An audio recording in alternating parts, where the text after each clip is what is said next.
In a previous episode, Drew, and this was when we were still shooting out of LA, so Enny, I don't know if you heard it, but sometimes pre-cum is more cummy than cum. Right, Drew? No. Hi, I'm Dr. Drew, and this is Dr. Drew After Dark. Please be advised that Dr. Drew After Dark may contain sexually oriented content and be unsuitable for young children. Hey, everybody. Welcome to Dr. Drew After Dark. We have so much for you today. Of course, our number is 818-253-1693. I've got a million voice messages from you all, and I appreciate them. Keep them coming. I will get to... Nadav, do we answer all of them? Do we get to pretty much eventually, do we get people up there? Well, I mean, just so many come in that it's, we have to kind of...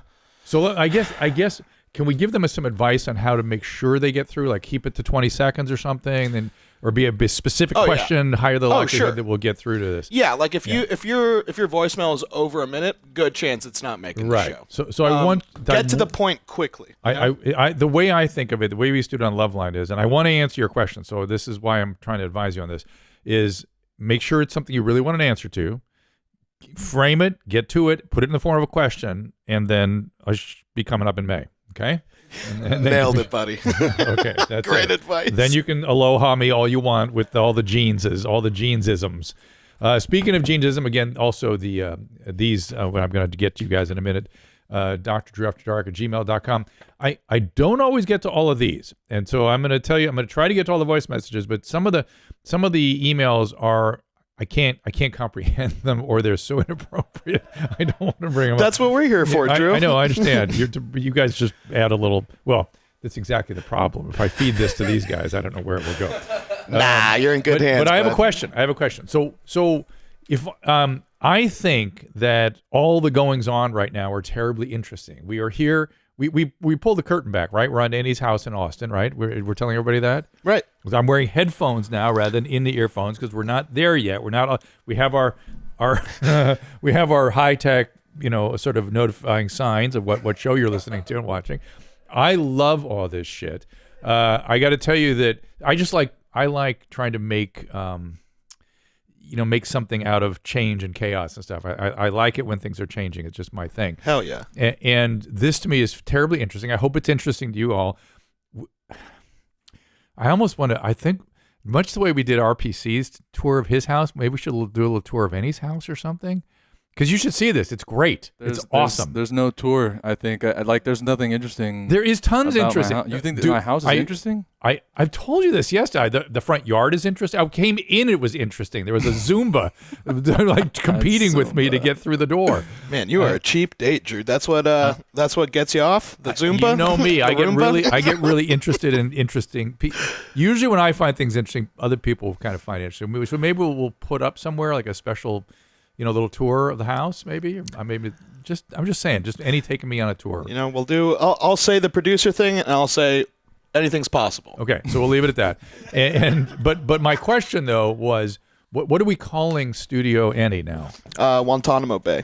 Guantanamo. Yeah. Taliban Studios, baby. Yeah. Gitmo, baby. Taliban Studios. Okay. Guantanamo Studios. G-Bay, whatever you want. Like, it's got a lot of names. No. We got to consolidate into one name for this. Because there was Studio Jeans. And this is Studio Taliban doesn't roll off the tongue. No, quite. Taliban Studios does though. Better. Guantanamo Bay is kind of cool. That's what Tom's been calling it. Guantanamo Bay. Yeah, Guantanamo Bay, Gitmo, G-Bay. Oh, see, you got the Hispanic pronunciation because Tom speaks fluent. Oh yeah, a little Guantanamo. It's like Guantanamo. So I can't do that. So because I don't really that would be cultural appropriation. So it'd be weird if I did that. Okay, so we're gonna find a good name. I need something. Do send in your suggestions, everybody. Be a part of this. If you want to keep it in the YMH name, it could just be Black Band Studios. Ooh, tell me more about that. Now we're getting somewhere. Black Band. Black Band? No. Black Band Studios. Black Band. Black Band. I like Black Band Studios. Black Man Studios. No, it's do you know that Nadav is Blue Band, right? Oh, band. Of course. Right. Of course. Yes. Because the show started with Red Band, and then I came in, and then I was called Blue Band. And I then think Black Band, you're onto something here. Black Band Studios. Yeah, I kind of dig that. Well, but Black Band should be the social media. Black Band. Yeah. Okay. Black Band should be the social media handle for all this. You know what I mean? We still need a jeans-esque name for the studio. I mean, we're not starting new social media accounts. No. All right. Well, hashtag Black Band. Hashtag all y'all. Hashtag Black Band. See what happens. Ooh, I don't know if we want to get that trending. What? Black Is Band. there something around? Am I again I don't know. It just saying sounds something crazy? No, right? it just sounds like something else. It just sounds like what it's not. Maybe. Sounds like we're trying to maybe get rid of something. Yeah, No. What? Oh, ew. You're okay. All right. And we're the opposite of that. We're super Well, it's inclusive. We ironic. got some Yeah. J's, some B's. Some old W's. Some dubs. So all right. So I'll give up. I'll see where the world takes us. Usually it's Christina that comes up with this stuff, isn't it? Isn't she usually sort of the naming person? a little bit of column A, a little bit of column B. I'd like to think it's a group effort. All right. So we're not there yet. It's a work in progress. But I enjoy the hell out of this. We one day will consolidate in one place and move on about our business. But you will always, I promise you will all look back on this time fondly as an interesting time. And part of the interesting time, so I have to come out to Austin to do these things from now on, which I'm delighted to do, and reunite with Christina and reunite with all these gentlemen and see Enny's world here and appreciate it. And Enny, Nadav, and Susan Pinsky and I went out to dinner last night. Hell yeah, dude. And I think we'll be talking about this for the next two shows. Yeah. I suspect. So, do we want to trickle anything in at the front here? Is there? Let's just talk about it. Is there a takeaway? I'll start with I drank too much. Uh-huh. And I noticed Enny at the end looked his lids were a little low, and there was a bit of bourbon left behind. I almost grabbed it. That shit ain't cheap. Which, by the way, thank you so much for treating us to it was a the wonderful least I could do. The least I can do for you guys. Oh, You you're guys- such a sweetheart, no, Drew. And it was truly enjoyable for us. And we got a little.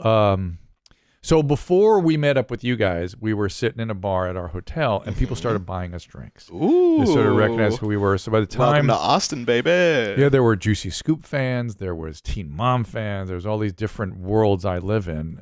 Sort of showed up. Other physicians were showing up and wanted to talk a little COVID. And so by the time we met with you guys, we were already like too much. Of course, we didn't stop. And so Mrs. Pinsky particularly had a loose tongue, I noticed. Very loose tongue. Yeah, that was pretty rad. And I figured you guys enjoyed that. And so I loved it. So that's the part that we'll be discussing. And by the way, maybe Mrs. Pinsky will show up sometime in the future to sort of, I don't know, set the record straight once we've had a little conversation about all this. But let me just for starters get the takeaway. What do you perceive her differently now than before our little dinner celebration? Well, by the way, went to Bob's Steakhouse. It was awesome. Oh yeah, it was It was great. really, really, really good. Well, like anytime that I've talked to Susan, it's always been business Yeah, Susan. Yeah. And like I saw a person Susan last night, and I'll tell you what, huge fan. Oh no, okay. Huge fan of person Susan. Business Susan too. Well, business Susan is sort of no bullshit and always overwhelmed. Very business, Yeah. And so, you're not going to get a lot of fun out of that. But the Susan person is very fun. Absolutely. It's very fun. And so you got a little taste. But the problem is you got also a little flavor of Angry Drunk in there too. There was a little bit of that stuff going on, which is not just fun. You know what I'm saying? Right? Nadav? Yeah. Well, look, it's she had me rolling. She did that toast before Enny. Oh yeah, because Enny got a little late. He had a little Uber problem. I was a little late. Yeah. A little bit. But We didn't care. We seriously didn't care. It did not matter it's at all. business That's as fine, usual. But then Oh, that wasn't even that. We just were having a good time. But she did a toast that had me laughing so hard. Because like she was doing sentimental, like she was saying something sentimental. She's like, we just really appreciate you guys, and all this. And then you were trying to tell her to shut up, and then Susan capped it with like, "Well, I don't think Nadav's ever heard me be nice to him, so I'm just and that's right. I couldn't breathe, right. Drew. That's I couldn't breathe. No, man. that's right. That was sort of her theme for the night, which is I want Nadav to know who I am, good or bad, and we're gonna bring it tonight. All good. Okay, good. Well, all not good. I had to. She and I were We were she and I are not normally that bickery. We were a little bickery last night. I loved it. Yeah, I know. That's You guys were we leaned into it a little bit. You guys were because- elbowing each other. Oh yeah, you guys were switching sub and dom throughout the entire dinner. Now, Enny, this is where you come in. Yep. Did you see all that? No, yeah, that Yeah. was pretty cool, man. Yeah, It's so- I've always seen you as the guy that wants to go with the flow, and you were like leading her the whole night. You're like, Not why the don't whole you night. relax? No. I Hey, said. why don't you just be the fuck quiet? Here's what actually happened. I was like, oh yeah. shit. Well, okay, Drew. So here's what that was. So first of all, there were times though when I said, "You see the switch? Now I'm submissive again. You see it? did, You see you it?" did, yeah. And so I was like, witnessing "Oh, it. "There it is. I'm back." And so that was fun. But it's that my memory, even with an aging brain, is I sort of have a photographic memory for events. It's sort of an uncanny thing. One of our kids has it. I identify it in him, and he's got the younger version of it. So I just literally, when something happens, I go, Jordan, roll back the tape. Just play the tape, because we have a brain you can just play the tape, and it's brains don't normally work that way, and Susan's does not work that way. So, and she has a lot of confidence about her memories that she should not have. How many times did I say that is not what happened? Right? That's true. And normally you want to, and let me just advise you, normally you just go, well, one of these people has it right. I have it right. Because it's just because I have this uncanny ability to kind of roll the tape back. Not quite as much as my son can, who can literally roll the tape, like read the dialogue back to us. It's crazy. And I used to have that. And I have some version of that now. And Susan's never had that. And she fills in. She fills in with a lot of feelings. So if you notice, there was a lot of fuck that guy, and that guy was an asshole. And I was like, yeah, 8 years later, that guy was an asshole. But now I'm telling a different story. I loved all of that. Yeah, okay. So that's what that was. That was the submissive and dominant roles going back and forth. So Yeah, you can she- imagine she that in the did. bedroom. That's how that goes. She did co-sign you too, which was like, I expected it to be like you were saying, where it was like bickering, like back and forth. But it was very like, once you said, no, this is the street that we're taking. She's like, all right, yeah, sure. Well, I'm because on she it. knows Fair enough. that about me and Jordan. She knows that Yeah, if I have doubt about my, like, there's sometimes I can't see the full tape, and I'll tell her, I go, I think this right, I'm not right seeing it the way I normally do, and that's when she'll fill in completely, like, no, I'm right. I go, okay, then I don't fight if I don't have absolute confidence. But I was telling these guys the story. These guys didn't know my history of how I got into radio and what was going on with Adam and all the different co-hosts we've had, and these guys had lots of interesting questions about that, because you sort of grew up with these things, right? No, yeah, it was like, it's wild because like I have little bits and pieces of the history, but to Yeah. actually hear you go through the entire timeline, I don't think Right. I've ever gotten that version. And that was one of the reasons I was insisting on letting me play it out, and because Susan was like, "This is boring. Speed this up," because she's heard it too many times. I don't know if you noticed that piece too. She was like, just get. Okay, yeah, it was Yeah. 8 years later. We'll get to 8 years later. Let's go. Let's get Yeah, to you the got- part I'm in. You guys were doing the married couple thing, which Yeah, was actually a treat to watch. All right, so that was the one. I'm getting hot talking about it. That was the one. I don't mean aroused. I mean just like sweaty. Oh no, I got you loud and clear, Drew. So that was the one thing, and of course we'll revisit that if we can drag Miss Jeans in here. Okay, and we have much more to discuss. There was I can't remember all the reveals, but I know there were a few, and we'll get to those in a minute. I want to get to some voice messages. Let's get right to it. Let's go. Okay, yeah, here we go. Hey, Dr. Drew and Booth Boys. My name's Adriana. I have a husband, and I'm just wondering, how can I enjoy swallowing his cum? He really wants me to swallow his cum. I think cum tastes absolutely disgusting. Is there a way that he can just come directly into my throat without me having to taste it? Or is there something that we can do to make it taste better so that I will swallow his cum? Yeah, let me know. Thank you. Piss on me, beat me. And I'm coming up in May. You bet. Adriana, God bless you for your intention, for your commitment. Good, well done. I would argue that there's several things. Obviously, these are things we get all the time, right? Get questions like this. The answer is right. He can place it way in the back there, but that could be kind of uncomfortable for you, and it's still kind of gross. You still could taste it. There actually are, I don't know if they make these anymore, but we used to get this call all the time on Loveline, and they're mints. They're actually mints and things you lozenge with that do overwhelm the taste. Cum mints? Yeah. People marketed those at one time. I don't know if you have to look online. I'm sure they're around, things like that. They were actually look around. They were strips, like not just, they were like, they sort of like would fill your mouth with strawberry taste and that's all you taste and it would overwhelm everything. Or some other flavor. Oh, so this isn't the thing where it's like you put it, like you have the lozenge and then it's like, oh yeah, lemons taste sweet now. It's something like that. Family? Yeah, it's in that family of stuff, of altering the taste of things. And that was a thing about 10 years ago, and then it sort of died out. I don't know why, but and then the other thing, and this I need the Booth Boys in on this, is most men they don't need you to swallow anything. Typically, I mean that's a commitment, and they appreciate it. Don't need to. They need you to not stop doing what you're doing. I think Enny needs it. You need it, but think about it. What do you care where it goes? It's nice.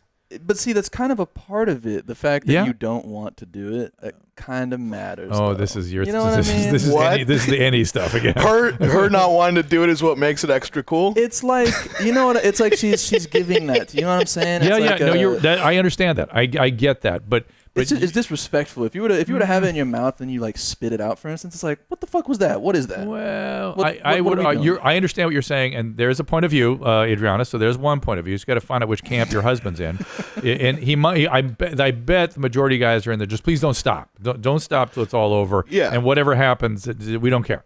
Yeah, don't ruin the orgasm, and we're all Gucci. I think that's the majority, but I'm glad Enny spoke up because there are guys I do know that feel like he does. That's why I said for the most part. Now, also, Adriana, I would recommend maybe have your husband eat some pineapple. That's a thing, right, Drew? Well, makes it sweeter, or have him contract diabetes. I heard that doesn't really work. It doesn't really work. I've seen it tested many, many times, believe it or not. What? The pineapple thing. And there at one point it was even pineapple yogurt, and then it was strawberries and whipped cream. It was all kinds of crazy shit. And it ended up being not very different. As Adam said one time, he goes, you could eat strawberries and soft swirl ice cream all day. Your Duke's still going to smell like shit. Your shit's still going to come out as shit, right? And cum is sort of the same thing.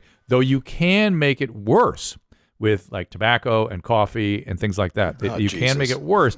It's just about not making it better so much. Oh yeah, Nadav and his tobacco. He's worried about this. Beloved and tobacco. Coffee and all that. Yeah. It's mostly the beloved tobacco. One thing that I would say is I think it's probably similar to the mints thing, is use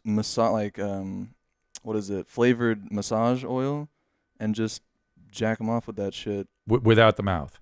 Huh? Oh, in the mouth later? Yeah, and in the mouth later. Okay. All right. Because then you're gonna get that. Because a lot of times it'll be like a mint, and so it'll be kind of. Anybody, that's a new thought. I had not thought about that one. Good for you. Thank you. It does the same thing. It kind of masks it. Adriana, this ended up being a very productive call for you. Hi, mommy. I'm 24-year-old Chomo. I have a sexual fantasy question for you. 24-year-old Chomo. Did she mean that? No. Okay. So a day ago, I decided to J the D. It's a he. Preparing with some good material, long, short. I'm into it, but just about to show, and my boyfriend doesn't fuck me like that. The beautiful lady says, my boyfriend doesn't fuck me like that. For some reason, this immediately destroyed the moment. Okay. My guess is the porn motive is a specific type of audience, maybe the macho that wants to be better than other guys, but also the female who's tired of a stale relationship and wants something new and exciting. Maybe there is a correlation between what motives you enjoy subconsciously, and it's not subconscious. I mean, this is all out and in the moment. My question is, do you think sexual fantasies represent a repressed part of ourselves? Of course. And if so, acting on them beneficial, keep them high and tight. So you seem a little confused about all this, right? This is all sort of a disorganized question. And it is definitely the case that our most significant emotional landscape, of course, comes out in these intimate moments, right? As we talked about recently with Enny, he was saying that if you're intimate with somebody, that kind of spoils the sex for him, and he has trouble being sexual if somebody has strong feelings about it. That's a common thing, men and women, not just men. And the idea that something that is said triggers some insecurity in you, what you're talking about, is you don't want to be cuckolded. You have the opposite of cuckolding. The thought of somebody cheating on you shatters you, and so I'm guessing you have some sort of abandonment stuff in there, and so the abandonment feelings are triggered, and that's countersexual, right? So I wouldn't call that subconscious so much as you have to pay attention to what your feeling states are and what these different images and experiences trigger in you. Does that make sense, gentlemen? Yeah, I think so. Fair enough. We'll leave that be. Hi, Hitler. Booth Hitlers. 30-year-old male. For many years, I've been able to orgasm without producing white. Is all the white getting backed up? Yeah, your body is filling with white. That's what's happening. As long as right in the balls, right? That's right. Wherever you want it to go. I don't care on this one. Oh, in the bladder. Yeah, that's where cum whatever. goes. Well, this one does go to the I bladder. thought for sure you were serious for a second. No. I was like, holy shit, is you were that hoping. right? You were hoping so because We're learning. Okay.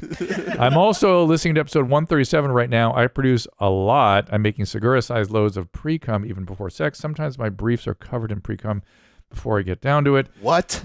Some people really have a leaky valve. Yeah. They'll produce. They literally salivate from their penis. It looks like. And pre-cum just pours out. Can pour out. Yeah, it can do that. And it's really sort of. It may or may not have sperm in it. Typically does. And it's sort of the urethra lubricating itself, getting ready to put the semen through, essentially. And it can also be actual leakage of semen. So is it the more pre-cum comes out, the bigger the load that's coming? No, the more you're going to get somebody pregnant without if you don't use a condom. Sometimes I brief her half covered. I get down, blah blah blah. It's always very clear versus creamy white, right? That's the lubrication that your prostate is providing. Keep them high and tight. Beat me, piss on me. You know I'm coming up in May. Thank you, Gene. So I answered that one. So there you go. Hey, what's up? Drew, yeah, buddy, what's up? Question there. Yeah, man. You said about getting someone pregnant. What was that again? Could you back that up? So you don't want to. There's a reason they say don't try using the pull-out method, because if your penis goes in, the pre-cum is there and is leaking out, and in some men, hard to predict when and in whom, there can be a high concentration of sperm in that. So you're saying that it's not necessarily that pre-cum is more it's that you sometimes than the others. It's not typically, no. Okay. It can be, even though it's concentrated in sperm, it's not a lot of volume, right? It's typically not a lot of volume. And so it's enough to get somebody pregnant, and men have a lot of confidence. Like, what? I didn't ejaculate. It's impossible. No, it's very possible. Put the condom on if you put the Peter in. Yeah, I mean, in a previous episode, Drew, and this was when we were still shooting out of LA, so Enny, I don't know if you heard it, but sometimes pre-cum is more cummy than cum. Right, Drew? No. It just can be very concentrated in sperm. That's all. I don't remember what that conversation was, but I forget a lot of things we talk about on this show, fortunately. Green Chef, everyone. They've got a meal plan for every healthy lifestyle. Keto, paleo, plant-powered diets, even if you just want to have delicious, balanced dishes. Green Chef's expert chefs curate every recipe with over 30 meal choices every week, and the flexibility to switch plans. You will never have to sacrifice taste for nutrition. You can enjoy restaurant-quality dishes in the comfort of your own home. Enjoy new and nutritious recipes every week that are perfect for you and your entire family. Green Chef is the first USDA-certified organic meal kit, so you can enjoy the hand-picked organic veggies, premium proteins, without having to worry about where they came from. And I'm kind of picky about the proteins, and I'm telling you what, the quality of the meats were amazing, the vegetables are beautiful, and everything else, of course, is all hand-sourced and ready to go. Great recipes. Go to greenchef.com/DrDrew125 and use the code DrDrew125, DrDrew125, to get $125 off, including free shipping. Come on now. Again, that is go to Green Chef, GreenChef, greenchef.com/DrDrew125. We want you to get that $125 off, and then you use the code DrDrew125. Great meals, great price, ease of use, get the proper nutrition. It is the #1 meal kit for eating well. Green Chef. Well, this fall, as you get back into the swing of things, Bespoke Post is here with a new seasonal lineup. Nadav and I were talking that this is some of the coolest stuff. These Box of Awesome collections are amazing. They partner with small businesses, emerging brands. They bring you items you won't see anywhere else. I recently got a recharging battery that is just better than any I've ever owned.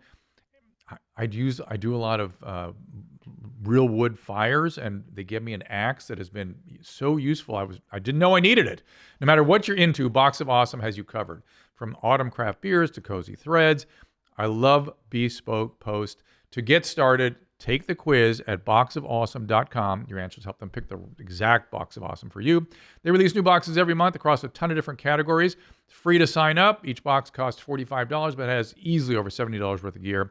Plus, with each box of Awesome, you're supporting small businesses, right? 90% of everything that comes in your box of Awesome is from a small, up-and-coming brand, and you get the real deals that way. Get 20% off your first month when you sign up at boxofawesome.com. Enter the code Dr. Drew at checkout. That is boxofawesome.com, code Dr. Drew for 20% off your first box. Let me just get to this wiping techniques. We'll pull a little Brown into this, all right? Good morning, Julia. Just want to give you a 101, inside 101 on my current technique of wiping my ass. Please hear me out. I will wipe my ass back to front first. Back to front. This is a female or male? T-Rev. I guess a female. Okay. Back to front first, but with my hand wrapped in a paper towel, by using my fingers to to kind of fling the leftover shit that may hang onto the surrounding area off and in the bowl flush. You guys get that? What the? Can you repeat that All right, entire? here we go. What are you talking about? What? So he takes paper, goes back to front, then wraps his hand in a paper towel, and then uses fingers with the towel to fling the leftover shit that may hang on to the surrounding area Of the butthole or of the toilet? the butthole into the. Then I proceed to wipe front to back. The reason for this is not to smear. In the bass crack. This guy, you know what this guy needs a squirty toilet. You know what I mean? Come on, man. HelloTushy.com. Yeah, dude, go get the Hello Tushy toilet and just get this over with. This is way too much energy. Oh, does this guy's balls get all shitty? Like, is he wiping shit off his balls? I am tall. I have long-ass arms, so that helps. I'm not sure if this is a common practice. No. Need some input, Chomos. Thanks. T-Rev. T-Rev, get the Hello Tushy. Is that what it's called? Uh-huh. Yeah, get Hello Tushy, please. Let's just do this. Let's just and get to it. Man. Stop using a towel. Like, I feel like that just tears your ass up, right? And by the way, if you're going to use a towel, that's so weird. I mean, why not a wet washcloth or something then, and really just throw it in the hamper right afterwards if you're really going to be... Throw it in the trash right after, Drew. What the fuck are you talking about? The hamper. Some people do that shit, right? They do that. What? Older folk do that a lot. Where they reuse their shit towels? They put it in a shit hamper. They put it in a shit hamper and they wash the crap out of it. But It's not as though it's full of. It's not like a cleaning up dog shit or something. It's just a little leftover brown. That's all. But it's streaks that then get cycled into the washer. They get emulsified by the laundry detergent. Relax, my friend. Nah. I realized a year ago I suffer from phimosis. We all know what that is now. Thank you. We're all educated. Thank you. Hell yeah. Due to the lack of the talk from my parents, I've never really seen other dicks, which is, by the way, when you guys were, this is going to freak you guys out, I think. When you were young men going to like junior high school and high school, right? Mm-hmm. Okay. You had gym class, right? Sure. Yeah. Did you guys play athletics? Anybody? Yeah, I did. I mean, I was in PE and stuff. Okay, I played PE, basketball, yeah. basketball after school, right? Mm-hmm. How long did that go to when? You mean like, I don't know what ages, but it was like 2 years, 3 years. So into high school a little bit, right? Yeah. Okay. Mm-hmm. So when I was a young man, and I'm talking about grammar school and middle school, at PE, you were required to change into gym clothes. Yup. Right. And at the end of PE, as we got older, we were required to take a shower. Mm-hmm. Yup. All together in one big shower. Yup. Did you guys do that? We did, but I had public school, which I don't think, I think that's not a thing if you're in private school, I imagine. In public school, I think it's not a thing at all anymore. Not anymore, no, I don't. Which is weird to me. I think it might have been left over from the military or something, like from World War II, that we were going to get these young men all. But so by the time I was in high school and playing football, you would shower after the game in this thing. My sons thought that was the most bizarre thing they'd ever heard. They'd put their clothes right back on after a football game and shower at home. I mean, what is happening? That to me is weird. I think it's weird, the balance that we had. A lot of kids that weren't comfortable, which was basically everyone, but there was like a few kids that were like, I don't care, I'm not a pussy. But in reality, none of us wanted to show each other our fucking dicks. Well, you don't want to, and plus you're developing, and so everybody's like, but right. maybe that's good. Maybe that's good. Maybe men need to see development. There was always like the kids that how are you going to learn That's what I was going to say. That was the compromise between what you're saying your kid does and what we did, which is people would wear boxers and just take a shower. So that seems like a bathing suit. Yeah. And so how hell else are you going to learn what a rat tail is? You guys know what that is? A rat tail? Oh yeah. I don't know. Yeah. You wet the paper. You roll roll the towel up, you wet it, you smack the shit out of your thing friends. that makes you get fucked up real quick. Yeah, We don't I mean, do that. No, but there's a lot That gets of you that. beat up in the locker room. A lot of that went on back in the day. A lot of that kind of stuff. Let me tell you, not to a black man. Not Well, to a black. You do yeah, that once. That's yeah. the only time you're gonna do that. It was there was no. It was an equal. There was no cultural or ethnic preferences. It went back in my day. It's everybody doing it to everybody. And really, wait a yeah. minute. So you could go up to a black kid. Well, but it was sort of free for all every time. You know what I mean? There was like everybody's was everybody, and maybe and to be fair, back then, who know what my black friends were feeling about it? They may have had very strong feelings about it and blamed themselves or not really realized, they should speak up. You know what I mean? I see what you're saying. That's what you're saying. Yeah, well, it was a different childhood. Yeah. for me, Well, for sure. and for the record, if they did feel bad about it, they were certainly enthusiastic participants, I would say, and could really were very good at it. Kicked my ass many times. But apologies if that generated stuff. That's just sort of more of, and really what that is. And again, I've said this a million times. I don't know if I've said it on this show, but people got to understand what white supremacy is. That's a good example of it. That white people just doing what white people do and not really understanding the impact it has on other cultures and people and experiences in this country. And it's like we need a different word than white supremacy, but that's what that is. White-centric, Euro-white-centric experience doesn't take into account what it's doing sometimes. I think we're doing a much, much better job of it right now, but don't bristle when people bring it up. It's just we can do better. That's all. And I should specify. I didn't mean to say that it's a racist thing. If no, you hit I know a what black you're saying. kid, I know what you're saying. I'm just saying that we're sensitive to that shit. You know Well, what I mean? Like, you touch exactly. my balls And or something. I remember white kids used to always do that nut tap thing. That's Yep. not a black kid. Oh, yeah. You know what else? You know what we else? did that shit all the time. White dudes think farts are hysterical. The smellier the better. Not a black dude. Exactly. Exactly. Not a the thing. same. Yeah. And I know that has no historical repercussions to it. It's just not a thing. And so you Right. pay attention, everybody. Maybe your thing. Maybe you pay attention whether people don't think it. So not a chick thing either. Drew, wait, did you guys do nut tapping when you grew up too? There's a lot of kicked in the nut stuff. Yeah, I guess there was. Yeah. Oh wow. Okay, so yeah. it's kind of toned down. Yeah. I remember we would just do flicks and stuff, and I remember there were crazy nut taps that I still remember oh god, that was such a good nut tap, Yeah, but if you hit a nut tap just right, that person's going to the ground. Oh yeah, well there was that's one the thing time. about that. Actually, it's funny in PE. It's funny, but Well, no, in PE, I remember we were in PE basketball skills, and I remember I was trying to get the offensive foul when someone was going up for a layup. yeah. And so I just spread my legs and I just planted. Oh, And then the knee went Oh. all the way up to my belly button. beautiful. And I didn't feel it for 10 seconds. Am I hurt? Am I hurt? And then I fell down. And and then they're like, get this guy a wheelchair. How many of your peers laughed? Well, at first everyone laughed, but then I saw my 300-pound PE teacher running across, oh, get out of the way, and then they got me to the nurse, and they were like, you should go to the hospital to make sure everything's good. And let me and then tell my dad you, laughed at me. Oh, lovely, man. Yeah. Now we just revealed a little interesting story about Nadav here. We got a little insight right there. What kind of guy was your dad? Let's call him unique. Let's call him Israeli. So Israeli, don't be a pussy Israeli, or Israeli didn't understand Israeli American culture? laughing at Americanized traits of myself. So I remember calling him, and I was like, "Hey, Dad, I think I need you to pick me up and take me to the hospital." And at first he was like, "Oh, is everything okay?" I'm like, "I got hit in the nuts real bad." And then he starts laughing. And he's like, "So you want me to pick you up?" I'm like, "Uh-huh." He's like, "And to check what?" I like to see if everything's still there. He's like, "You cannot feel it." I'm like, "Well, everything's real swollen, Dad." And he's like, "Okay, I'll be right there, boy." Gosh, I think you and Christina had a similar dad. It sounds like that's interesting. I want to meet Nadav's dad. My dad's pretty cool. Is he a cool guy? I think so. Oof. Yeah, we all have pretty cool dads, Drew. Yeah, why do you think we Cool work dads. here, man? Yeah, I get it. But that's interesting. So there's sort of two Israeli types, right? There's the ones that have the payos, and there's the Green Beret.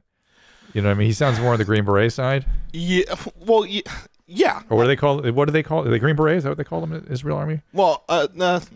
Yeah, what do they call I mean, they're them? just army dudes. No, but they have a special force. They had early special force stuff. I mean, Mossad? Mossad, that kind of thing. I mean, that's like that type of stuff. Yeah, Yeah. Because Green Beret is us, right? It's us, yeah. Right. Yeah, that's not American. But but also the pious Orthodox Jews like are able to not or get away with not enlisting in the army. So everyone else does have to do it, which is why Interesting. most Israelis are a lot more like carve the wood than Americans, is because they have to do service. Oh, very interesting.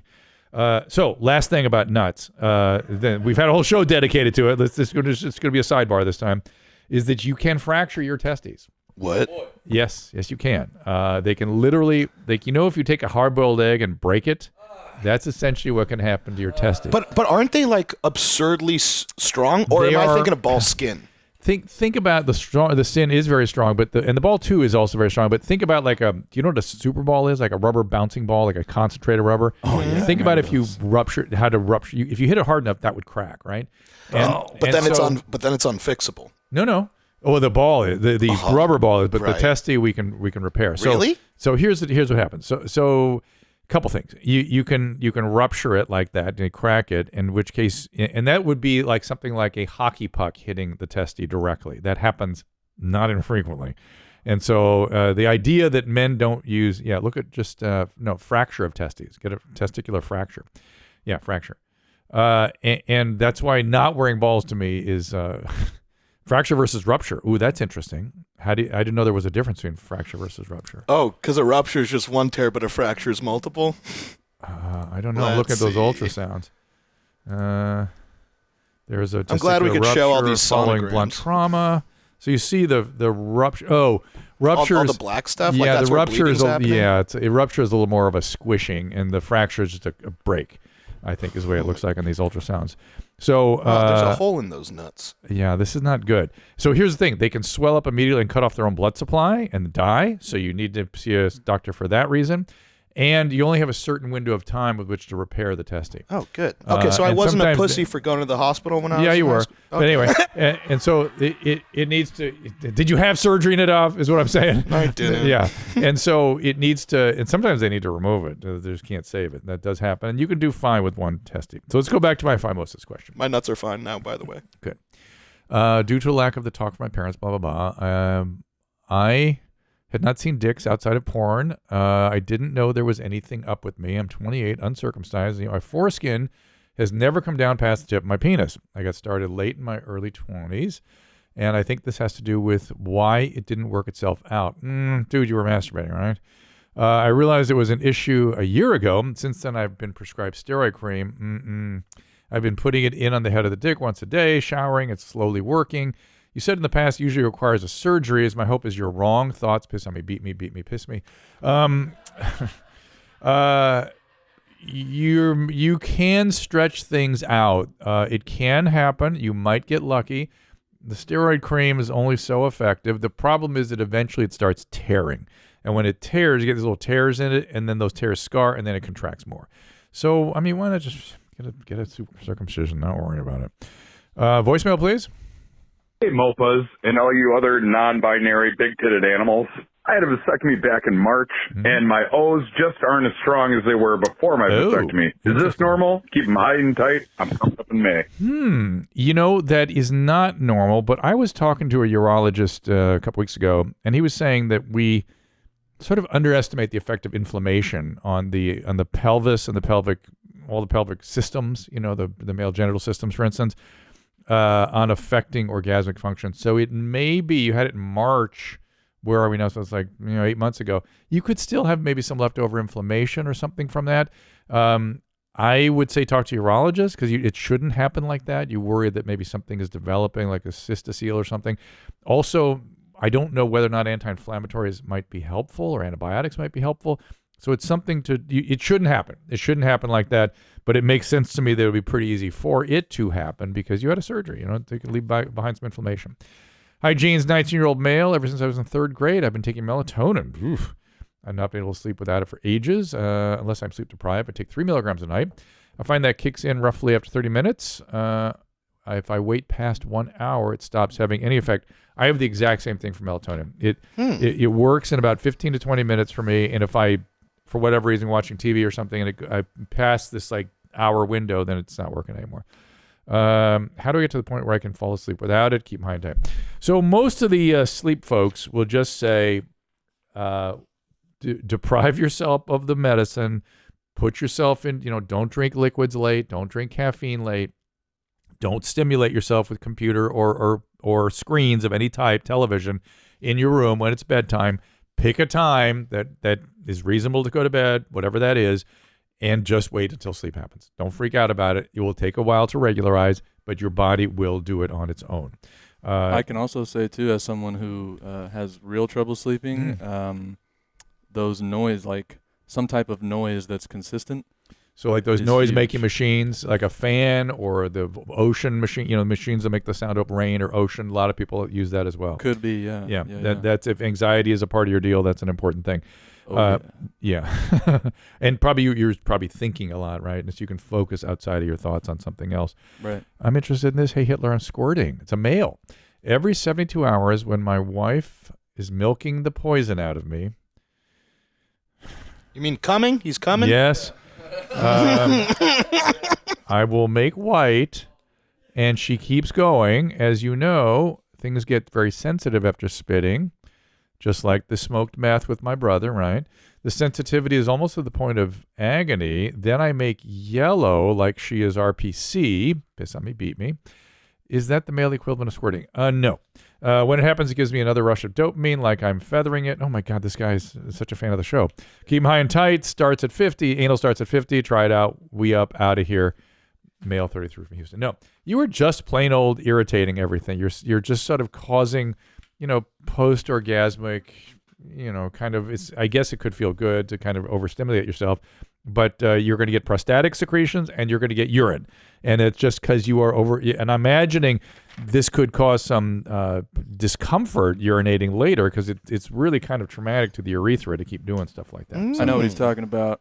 And it's just peeing, but it burns and it kind of feels like a good burn. Yeah, it's just came, so it's like real sensitive. Yeah. Right. And that's not bad to do though, right? I mean, it's not good for you. It can cause prostate inflammation and cause urethral inflammation. And it's sort of the same zone in terms of what it's doing as sounding, everybody. Jesus Christ. Right? And so, people that really go all the way with that would go to the sounding stuff. Wait, but I thought you were supposed to clean out the pipes with piss after you white. You are, but you're not supposed to keep jacking the J and the D causing all that irritation to the urethra and everything. So I'm just saying. Wait a minute. Hold on. So I like that. Okay, then do it. It's fine. Are you saying that it's fine? That sounding is the way to... No. Well...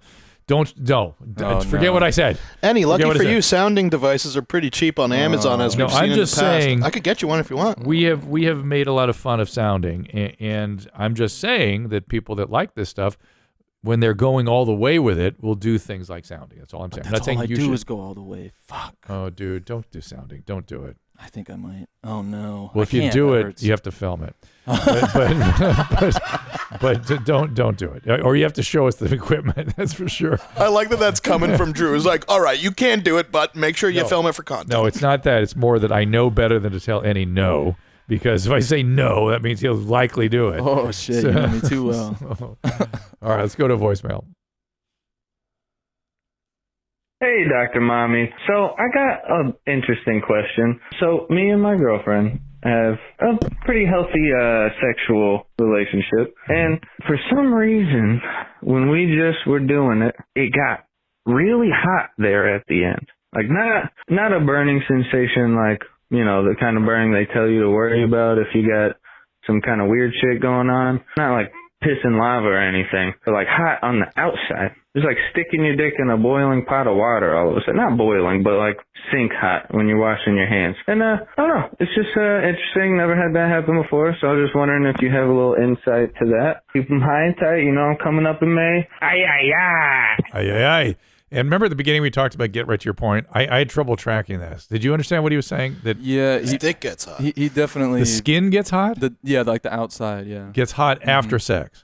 That's what he said. After one of them, yeah. Yeah. Like not commonly. He said this is the one time it happened. Okay. So you can irritate the skin on your penis from overstimulation. That happens. It's very delicate skin there, in fact. And if you are frictioning it a lot, and if the lubrication's not quite there, Yeah, you can get a burn. It's literally a burn, and you can also get chafing.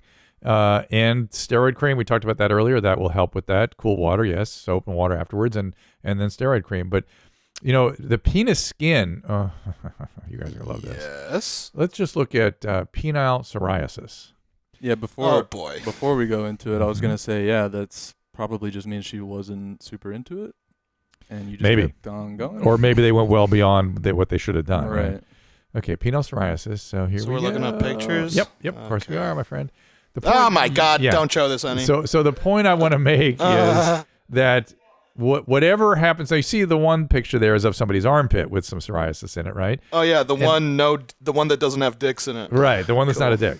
And there's a knee and there's some other stuff. And it usually psoriasis occurs in what's called the extensor surfaces, the neck, the knee, the elbows, that kind of thing. But essentially, the point I'm trying to make from this is that anything that can happen on your skin can happen on your penis, because your penis is covered with skin.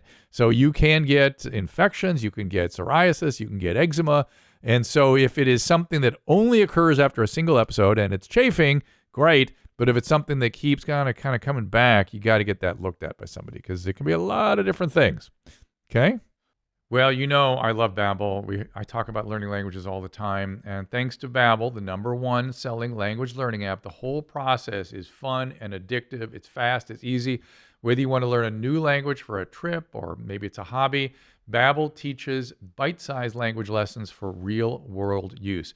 Now, I got over my COVID fog by learning languages and learning Babbel. My wife, who I never thought would ever be able to speak French, used Babbel to speak French when we went to France.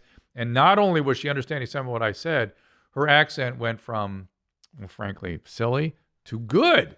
And so I was very impressed. 15-minute lessons make it the perfect way to learn new language. Other learning apps use AI, not Babbel. The lessons are created by language experts, over 100 of them. Teaching method has been scientifically documented and approved.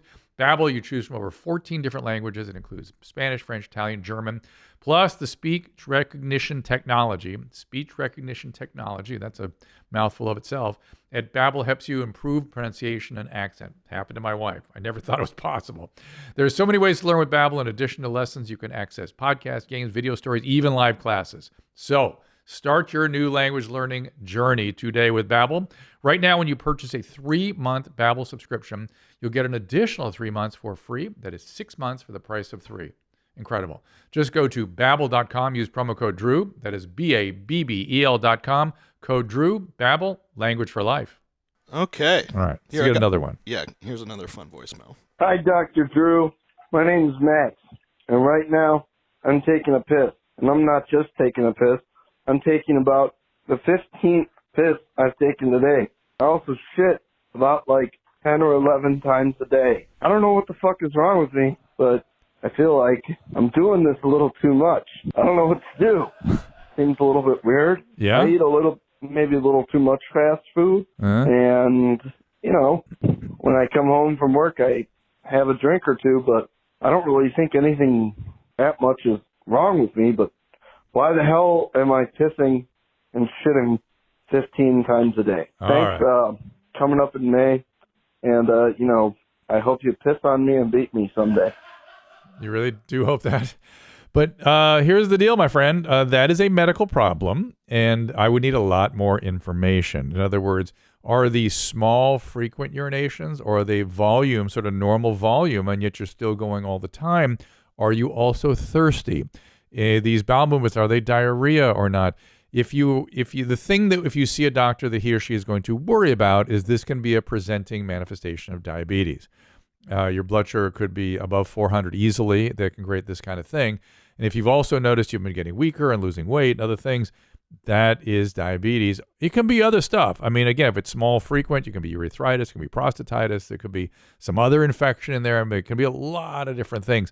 But what your doctor's going to worry about initially is getting a blood sugar and seeing what's going on there, seeing if you have any sugar or protein in your urine. There's many things that cause what's called polyuria. There's something called diabetes insipidus. There's other hormonal imbalances of the urinary concentrating system that cause it not to concentrate properly and sort of have the urine going out in proper volumes. But it's a medical problem. You need to be seen right away. It's not something you you bring to your mom's house. You bring to your doctor. Good advice. And I actually have a follow-up bathroom question. Imagine that. So, all right. So I worked out. I'm sorry. I've got some patient stuff going here. So. Oh, sorry. Do you want to take a break real quick? No. Okay. I'm just dealing with it as we go. So I worked out like 2 days ago for the first time in like 5 years. That must have felt great.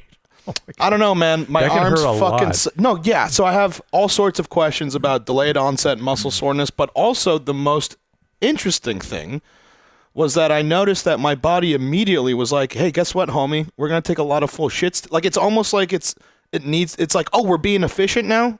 And then I took so many shits that day. Yeah. Did you? Well, I mean, activity stimulates bowels. Okay. Stimulates brown. Any activity. Running probably doesn't. It holds it up while you're running, but it can really kind of push things through also. But any activity will bring the brown along.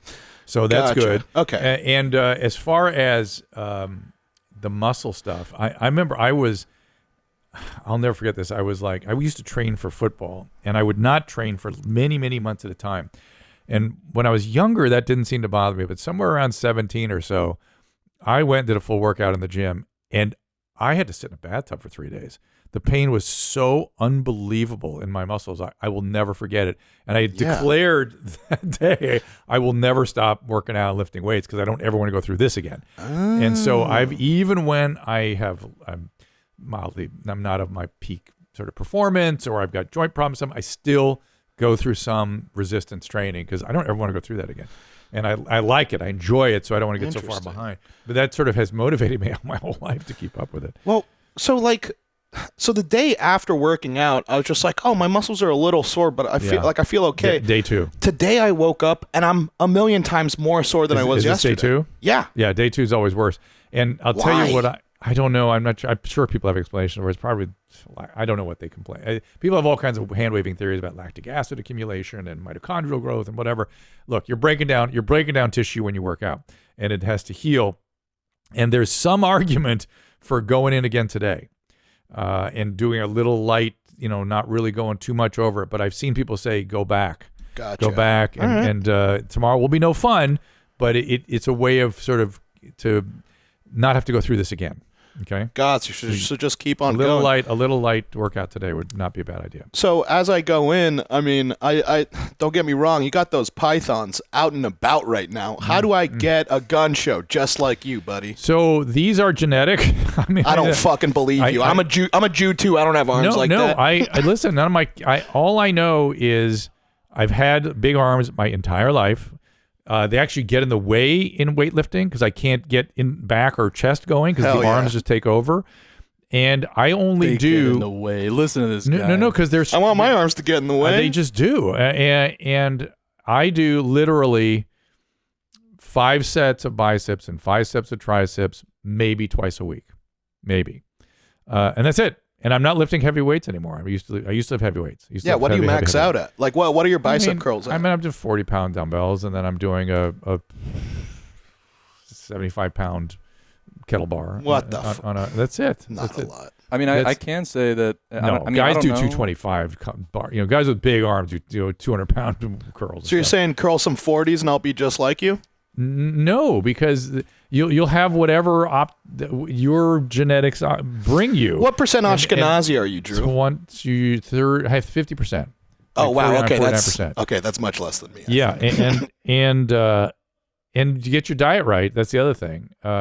Slowly working on it. Get the carbs out, protein up, fat, whatever. I mean, a lot of salmon and stuff.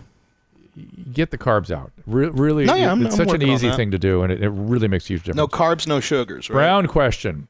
I usually take no starch, no sugars. So that's potato, bread, cake, sugar. No. Usually huge poops. The girth of it is as big as a bratwurst. Oh, Enny, you're jealous. It goes into the hole and comes all the way out to the front, and sometimes turns back up again. So he's he's describing? He's saying his brown is as big as his brown is so big it fills the drain where Enny's dreaded it comes out, goes up to the top of the bowl, and then curves around back down again. That's an Enny. We'll just call that an Enny. I mean, first of all, ooh. Yeah. I do that shit all the time. We'll call that an Enny. Okay. So? We'll call it an Enny. That's it. You think you're fucking cool, bro? This is my base limit. Hold on a second. Okay, I get it. I should not have spoke out of turn. See, back to my I'm talking that's my white supremacy again. You see I'm how not it talking works? to you. I'm talking to the email man. Well, hang on. Here's his problem. I've been eating more fiber lately. Broccoli, blah, blah, blah. Less junk food, less sugar. Suddenly my poops are hard and small. Yeah, you change your diet. It's fine. They're dry and I have to push hard to get them out. They're pellets. They get stuck. What gives? Okay. That sounds like a 3. Drink more water, homie. More water and more bulk. This like Metamucil, bran, that kind of thing. Really get something going. Hang on. Let's see what else I've got here. Oh, male squirting. What is? Oh, we did that. Okay. STI quadriplegic. This is interesting. I'm a fairly independent tetraplegic. Tetra? Does that mean he doesn't breathe either on his own? Tetra means 3, doesn't it? I thought so. Does that mean 3? Try. Tetra's That's 5, try. right? Tetra No, I think 5. Tetra. Quadriplegic is 4. Tetra. I thought hepto look was it up. 5. Tetraplegic. Look it up. I'm sorry. Did I say 5? I meant 3. Well, let's see. Let's see what he says because I don't know quite what this would be. I must say I beg my ignorance at this.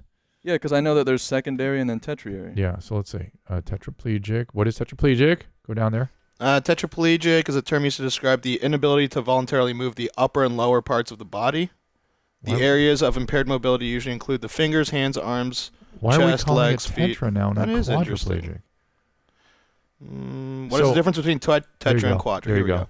The simplest tetraplegia definition is that it is a form of paralysis that affects both arms and both legs. Quadriplegia is another form of tetraplegia. They are the same condition. So this is a symptom of the fact that every generation needs its own nomenclature. Here's what I'm reading. There is no difference, really. It's just that we have supplanted quadriplegic with tetraplegia. And I don't know why the tetra piece, but okay. Maybe quadra just offends a group of people now. Exactly. It's offensive. So it's interesting, but good for you, my friend, for being an independent tetraplegic. Maybe quadriplegic, it's probably what it was. The quadriplegic became sort of pejorative in certain ways. All right. I manage my bladder with intermittent catheterization. And I went for an STI panel recently because I had a couple of encounters with ladies. Good for you, man, of ill repute, prostitutes. Got to be interesting to talk to a prostitute about how they help out people with spinal cord injuries and stuff. But I'm not sure if a urine sample is a good test for an STI because the sample didn't travel through the urethra. It's from the bladder. That's a really interesting question, my friend. But it's not a bad test. It's not a bad test. Should I press the issue with my doctor and get a swab? Ideally, yes. Will my sample give me good results? Thanks. And always wear a Jimmy so you don't have to have questions like this. I love this guy. Good for you for taking control of your circumstance. And if you have to see a prostitute for whatever reason, good for you for doing what you need to do to take care of yourself. I'd be very interested to talk to the ladies of ill repute, as you call them, that are doing this for you to see how they perceive all this. I think it would feel like good to them to do this. Yes, I think you should press the issue with your doctor, actually, because I think that there could be other things in the urethra that you might pick up. And so, yeah, I would. I'm curious. Send us another email. Like, do you have a pump? What do you do to get erection? Do you still have the spinal cord arc that can give you erection and that all works okay? And if you have an orgasm, what do you feel? We're fascinated. We'd like to know more. Interesting. Yeah. Let's see. Fear of medical community. I'm a 31-year-old male. I have somewhat irrational fear of all things medical. I think a lot of people do. As a kid, I was never good with needles, but enjoyed doctor visits. In my teens, I woke up during an oral surgery.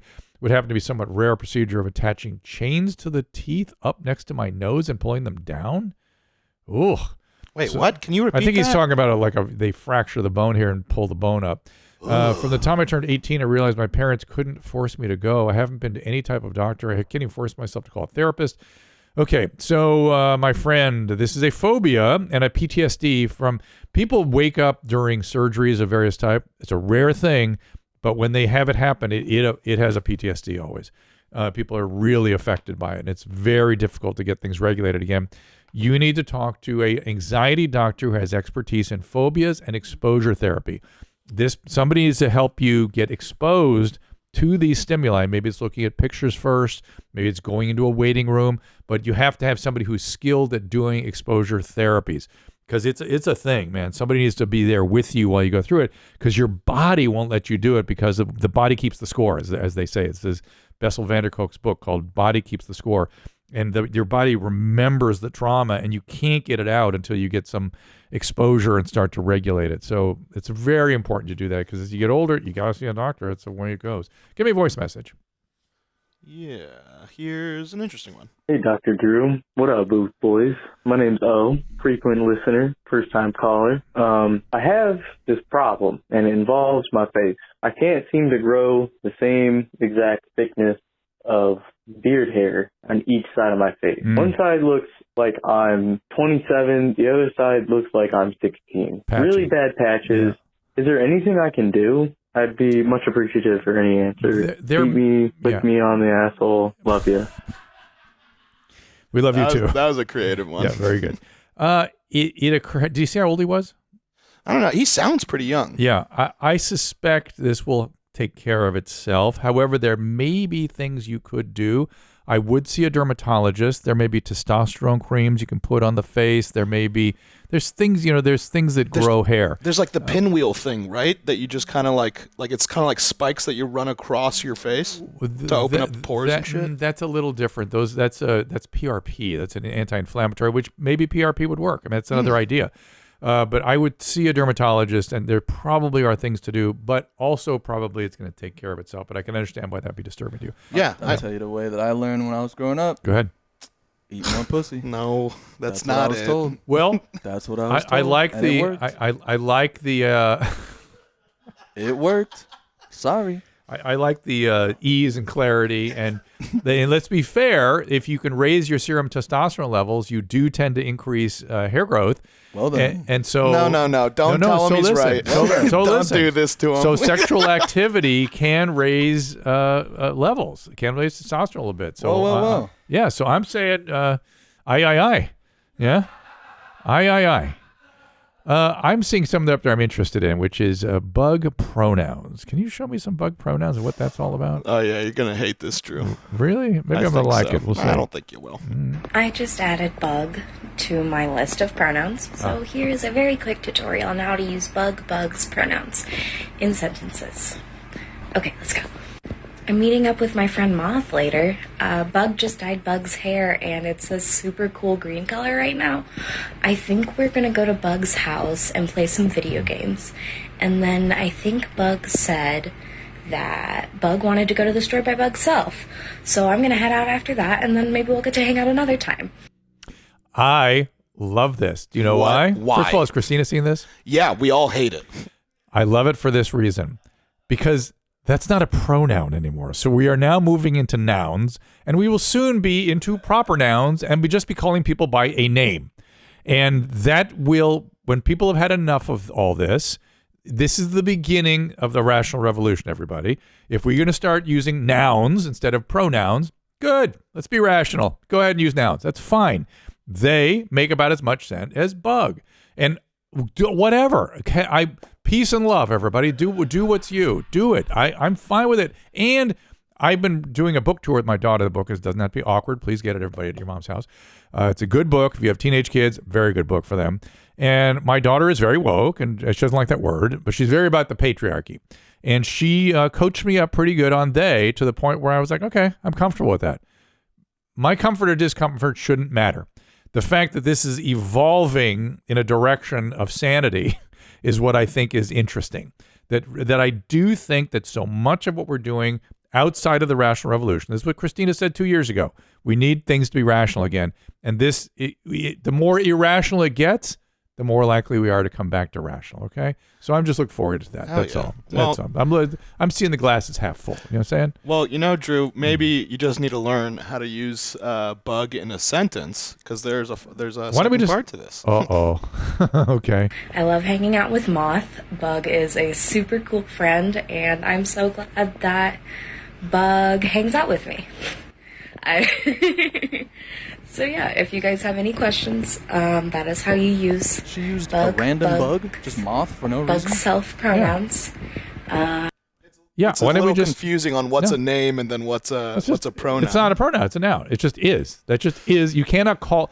Look, Abraham Lincoln had a very, very profound. Things were crazy like this before the Civil War too, and he had a very, very straightforward way of looking. He went to his cabinet meeting one day, everybody, and he said, if I call an elephant's trunk a leg, how many legs does an elephant have? And he went around the room and they all went, I don't know, 5? He went, wrong, 4. calling it a leg doesn't make it a leg. Ooh. So calling that a pronoun does not make it a pronoun. It is a freaking noun. And that is that. And I think we should start using nipple and penis and vagina too instead of bug. Why not? Let's go. Let's finger and fingernail. And I am nipple self. Body parts. Let's just do it. Let's go all the way. Sooner the better, as far as I'm concerned. And then disease names too. Why not put those nouns in there? It'll be cool. Gonorrhea. Well, gonorrhea has a nice. I like hanging out with gonorrhea. Her hair's green. Gonorrhea is cool. Too far? I love it, dude. Too much? No. And I seriously do it with peace and love. Seriously, I am on board with they now. And I had a hard time getting my head around that, and my daughter helped me get there, and I'm there. Well, I also... And what I think shouldn't matter.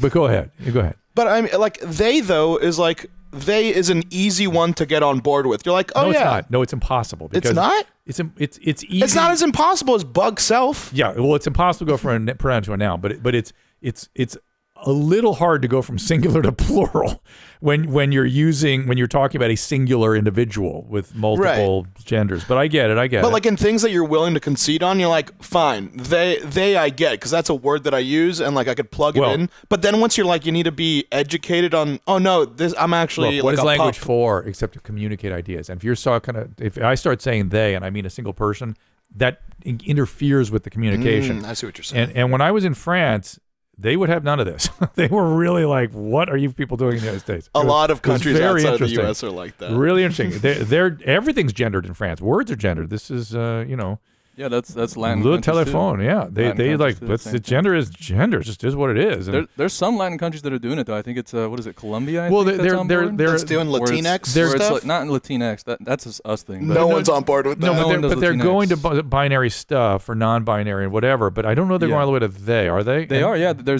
instead of there's ella and ayo, and they're doing eye. Okay, like well, good for them. Yeah. That's fine. Again, it makes it hard to communicate, especially if it's not your first language. It does. Makes it extra hard. But it's confusing. Are we just gonna like get rid of all like linking now? Or no. What else are we gonna get rid of? Right. No what buts. Yeah, right. No ands. Yeah. Why not? None of that. Just get rid of all the words. Fuck it. Yeah. Get rid of everything. Get rid of everything. Let's just go back. Let's do hieroglyphics again. You know what I'm saying? That's way better. Yeah. Well, I see. So just pictures. Yeah. Just draw each other what we're trying to say. Draw a picture of a dick, and that's your name. We get into trouble that way. Okay, guys. Very fun. Very good. Stay with us. We got a lot more to talk about our fateful dinner. In fact, next show, I got some stuff I want to hear some more about, and we will get into it rapidly. And hopefully we'll have Miss Pinsky in here to set it all straight once it's all done. So we will see you next time. All conversations and information exchanged during participation in the Dr. Drew After Dark podcast or interaction on the drdrew.com website is intended for educational and entertainment purposes only. Do not confuse this with treatment or physician medical advice or direction per se. You must always follow your medical professional's advice and direction. Nothing on these podcasts or posted on this site supplements or supersedes the relationship and direction of your medical caretakers. Please understand, I am not playing the role of physician in this environment per se. I'm educating. I am a licensed physician with specialty boards in American Board of Internal Medicine and American Board of Addiction Medicine.